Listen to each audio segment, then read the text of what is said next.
There was something off about the way she invited me.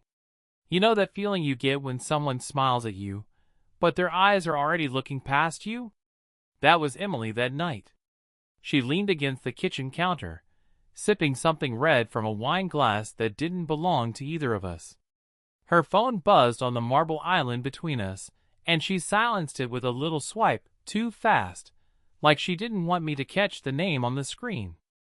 "You should come with me to this party," she said. "It's just drinks. Work people." The way she said, "work people," made it sound like a world I wasn't really part of. Emily worked in tech marketing, agencies, data, conferences. I restored antique furniture. Different circles. I didn't belong in her office crowd, and we both knew it. Still, I nodded. "Yeah. Sure. When is it?" "Saturday night. At the Ivy Club." I blinked.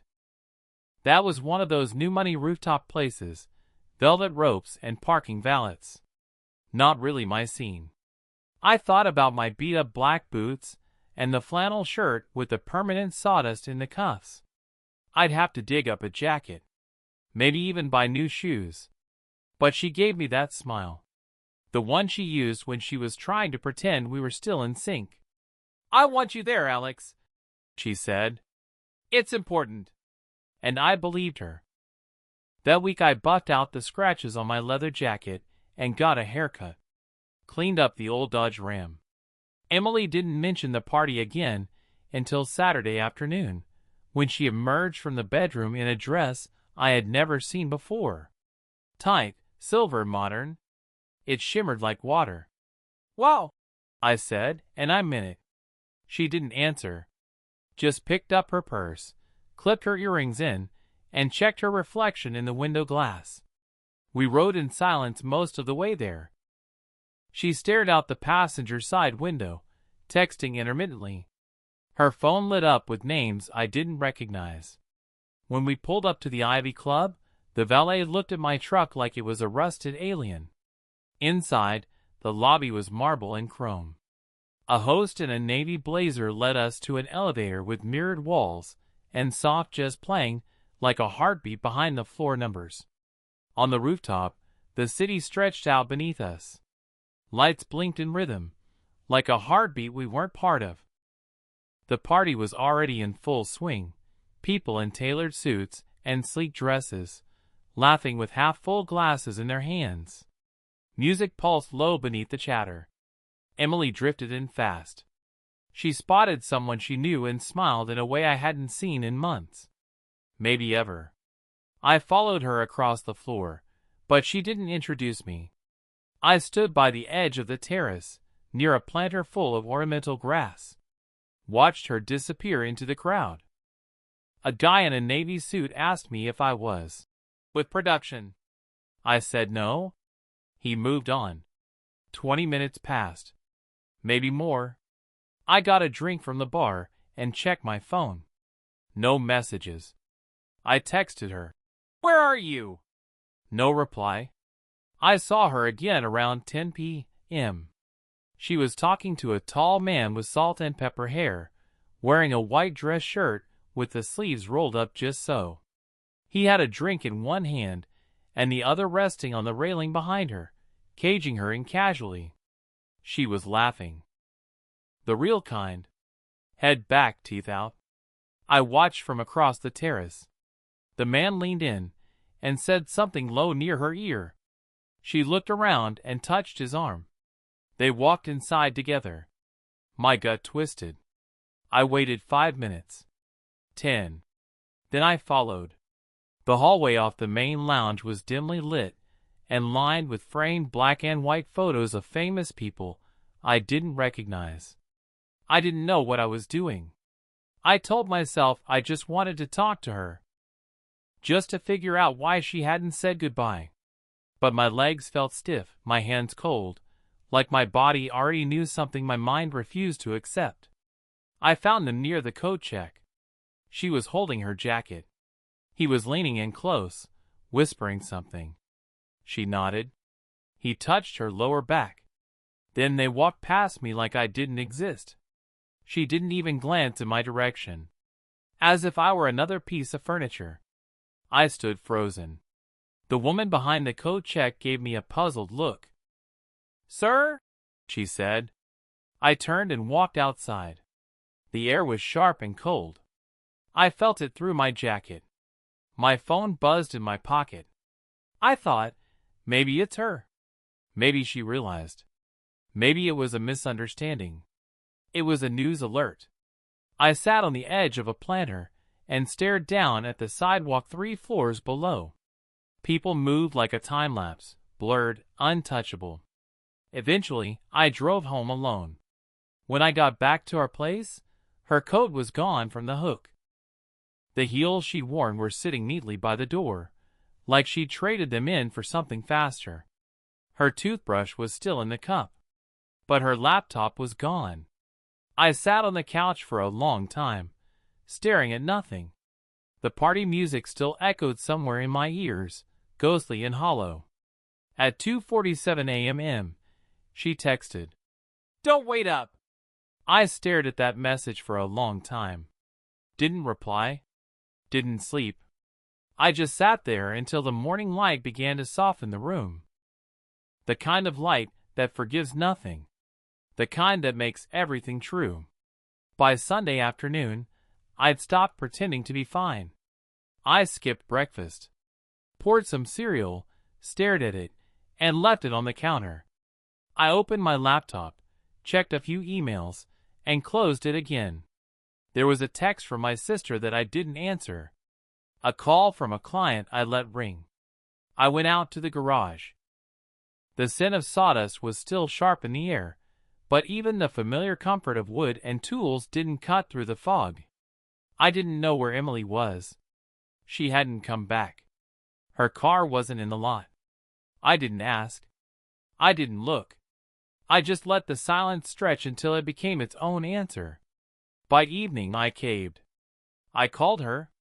It rang twice. Then voicemail. I didn't leave a message. I took a walk instead. Just a few blocks. Same route I always took when I needed to reset. Past the dry cleaner, the little sandwich shop that always smelled like garlic and comfort, the bus stop with a warped bench. The city was quiet. The kind of quiet you notice when your world is falling apart. When I came home, the front porch light was on, but the living room was dark. She still wasn't home. The couch cushion had a dent where I'd sat the night before. Like my grief was starting to leave a permanent imprint. I opened the fridge. There was a bottle of white wine she liked, unopened. I took it out, uncorked it, and stared at it. Then I poured it down the sink. There was no drama. No loud music. No slamming doors. Just the sound of liquid draining away, a slow swirl until it vanished. I watched it disappear. That night, I slept on top of the bed covers with the lights on. Not because I was scared. Because I didn't want to miss the sound of the key if she came back. But she didn't. Monday came, and with it, a new kind of silence.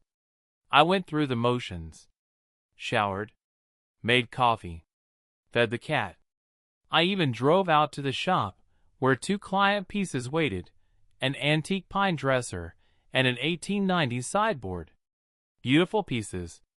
Both needed refinishing. I didn't touch either one. I sat at my bench, staring at the fine grit sandpaper in my hands, like it might tell me what to do next. By mid-afternoon, I checked her social media. Nothing. No updates. No stories. No tag photos. I texted her again. "You okay?" No reply. Around 4 p.m., I cracked. Called her office. "Hi, can I speak to Emily Rowan?" "Emily's out of the office today," the receptionist said. "Did she, mention when she'd be back?" A pause. "I think she's on personal leave." "Right. Thanks." Click. So she hadn't just left me. She'd left everything. That night, I tried to sleep again. I got maybe an hour. Woke up thinking I heard the front door open. It hadn't. I checked twice. I wandered into her side of the closet, half expecting to find something left behind. A note. A scrap of reasoning. Instead, I found the hanger swinging. She'd taken nearly everything, except the dress she wore to the party. That silver thing was still hanging there like a ghost. A reminder. I touched it.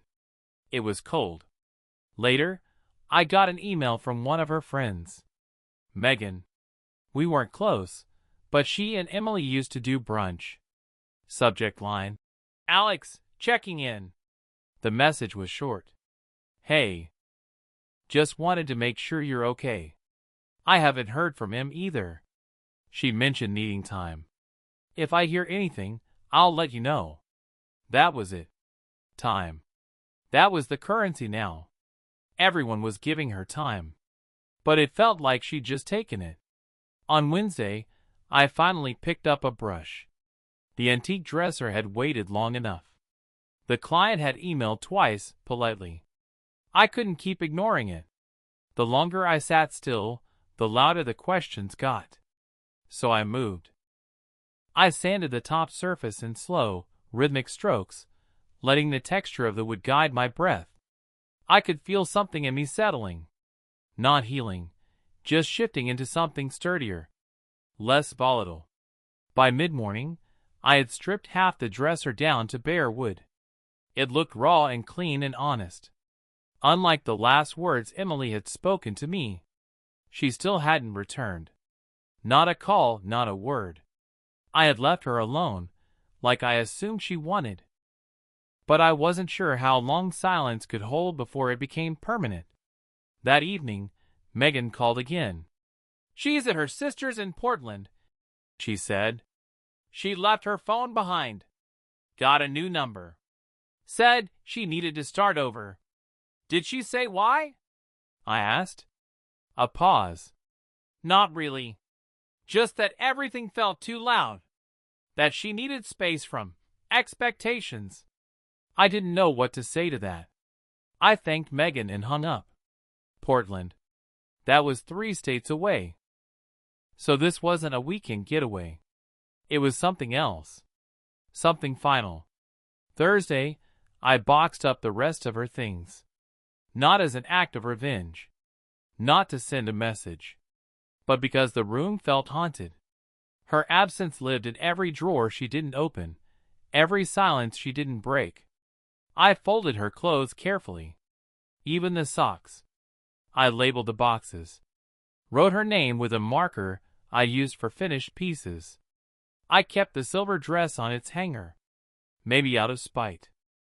Maybe because it was the last thing I ever saw her wear before she disappeared. I didn't tape that box shut. By Friday, people had started to notice. The neighbor, Mrs. Halverson, asked where Emily was. I said she was with family. At the hardware store, the cashier asked if we were still going to the fall market this year. I smiled and said maybe. I wasn't ready to say it out loud. That she had left me. It didn't feel like a clean break. More like an unraveling. And I was still gripping the last thread, hoping it might lead her back. But even I knew better. I checked her social media again. Her old accounts were gone. She hadn't just left. She'd erased the version of herself I used to know. The first message came a week later. It wasn't from Emily. It was from her sister, Lena. It read, "She's okay. She's sorting things out. She's not ready to talk, but she asked me to check in." I stared at it for a while. Didn't respond. There wasn't anything to say. Because by then, I had started talking to someone else. Not in a romantic way. Just coffee. Her name was Paige. She ran the flower shop 2 doors down from my workshop. We'd talked about weather, shipments, broken vents. Then one day she brought me a sandwich. "You look like a guy who forgot to eat," she said. She wasn't wrong. It didn't feel like a spark. Just presence. A person who didn't flinch at my silence. who asked nothing of me but truth. I didn't tell Paige about Emily at first, but eventually it came out. Over coffee. Rain hit the windows like a gentle warning. She didn't react, just listened, nodded. And when I stopped talking, she reached across the table and tapped the back of my hand once. Not a grab, just enough. Sometimes closure doesn't look like answers. Sometimes it's just someone letting you finish your sentence. A few days later, Emily emailed me. Subject: I'm sorry.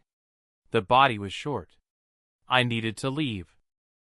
I didn't know how to say that without hurting you, so I didn't say anything. That was wrong. I hope someday you understand. I reread it several times. I didn't reply. What was there to say? I wasn't angry anymore. I thought I would be. But the flame had burned out. What was left was smoke and space. I printed the email, folded it, and tucked it into the silver dress box. Then I sealed the box with tape and wrote "Return to sender." The next morning, I took it to the post office. The clerk asked if I wanted insurance. I said no. Some things aren't worth covering. It's strange what stays with you. Not the shouting matches, because we never had those. Not the betrayal, because that word feels too clean for what happened. No, what stays with me is the sound of the dress swishing as she walked ahead of me into the rooftop party. The tiny hesitation in her voice when she said, "It's important." She was already gone. I just didn't know it yet. Life didn't stop. It never does. Fall turned to winter. Orders picked up at the shop. A restaurant in Nashville commissioned a full line of handcrafted tables. I worked late into the night most days, the smell of varnish and sawdust clinging to my clothes like armor. Paige kept stopping by. Sometimes with food. Sometimes with coffee. Sometimes just to breathe the same air and leave again. There was no rush. No pressure. Just something steady. By January, I moved Emily's remaining things into a storage unit. It wasn't an act of finality. More like pruning a tree that had grown wild. In its place, I put a chair I'd built for myself. Rocker, walnut frame, canvas back. A reminder that I could still make things that held weight. That spring, I refinished the sideboard I'd left untouched for months. When I delivered it, the client asked if I was still taking commissions. "Of course," I said. He handed me a card. It was for a gallery downtown. "They're looking for work like yours. Pieces with story." I nodded, tucked it into my wallet. Thought about it for weeks. Eventually, I made a call. The gallery took 3 pieces. Paige came to the opening.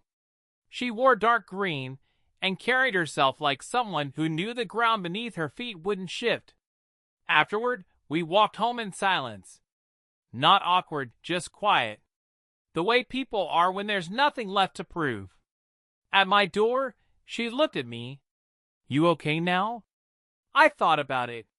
"Yeah," I said, still standing. She smiled. "Then let's keep walking." And we did. I still keep that silver dress in my workshop. It's not a shrine. It's not a wound. It's just a thing that happened. A story in a box.